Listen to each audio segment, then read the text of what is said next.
ocean observing network, and also some of the observing platforms are deployed by National Institute of Ocean Technology, where my colleague Tata Sudhakar has mentioned, where they maintain the network of 12 Omni buoys, tsunami buoys, and HF radars.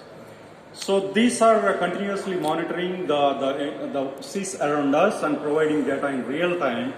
And also we are part of various international programs like IOGOS, which is the Global Regional Alliance of Goose in the Indian Ocean region. We are part of International Argo program in the Indian Ocean, and we are actively participating in the International Indian Ocean Expedition, the second International Indian Ocean Expedition, and also a part of these various international Goose programs. This is mainly where we work with this international scientific community in developing better standards and also data management practices, and we come up with the quality control procedures, because this data is not only being provided for generation of the services, but also it goes on global telecommunication system, where it is being used by various operational ocean as well as weather agencies across the world.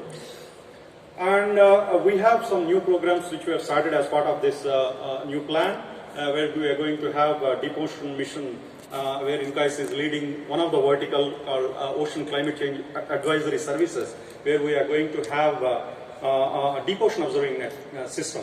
Actually, the previous observing systems which I have mentioned are mainly confined up to 2000 meters, but now we are going to observe the ocean up to the bottom, so where we are going to have deep cargo floats, gliders, and wave drifters. And also a new observing network which we are starting is monitoring the water quality along the Indian coast, where we are going to have water quality buoys. It has a full suite of physical, geochemical sensors. Now, this is again first of its kind in the Indian Ocean, where we are observing the coastal waters. And also we are participating in the specific field campaigns, mainly called ECOMSAT, which is enhancing the knowledge of the Arabian Sea marine environment through science and advanced training. This is the Indo-US Joint Initiative, where we are trying to have a specialized instrumentation to observe very fine-scale metocean observations. This mainly our aim is to improve the models that we are using it to forecast the monsoon or various ocean forecasts. So we are going to start this campaign sometime in June, where US ship is going to conduct the first field campaign from June 6th, and Indian ship, where Indian program, we are going to have the cruise from June 29th, where we are going to operate state-of-the-art ocean observing network. So in addition to in-situ observing systems, we also have various sensors on board remote sensing satellites, like radiometers, altimeters, scatterometer, and synthetic aperture radar, again, which the data goes in generation of these services. And we have a variety of foreign satellites, as well as our own Indian satellite like OceanSat and Saral Altica and Megatropics, where we use this data.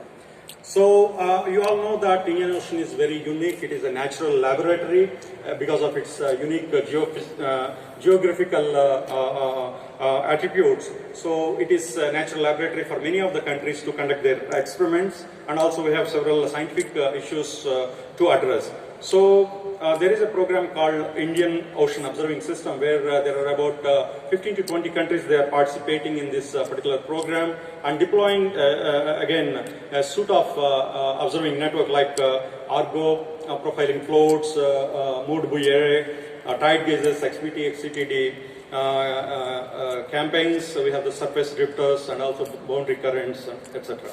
So India is contributing to this program by deploying all these observing network, where I have mentioned in my previous slides. So now coming to the Ocean Information and Advisory Services, to provide these services we need a suite of models, where INCAIS has customized different models like ROMs, we have MOM, and we are also having the HICOM, WaveWatch and all, to meet the requirements of various missions like ocean modeling mission, deep ocean mission, and for also to provide coastal water quality monitoring and forecast.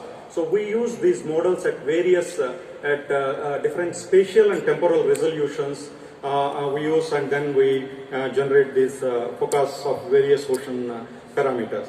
So now we are using different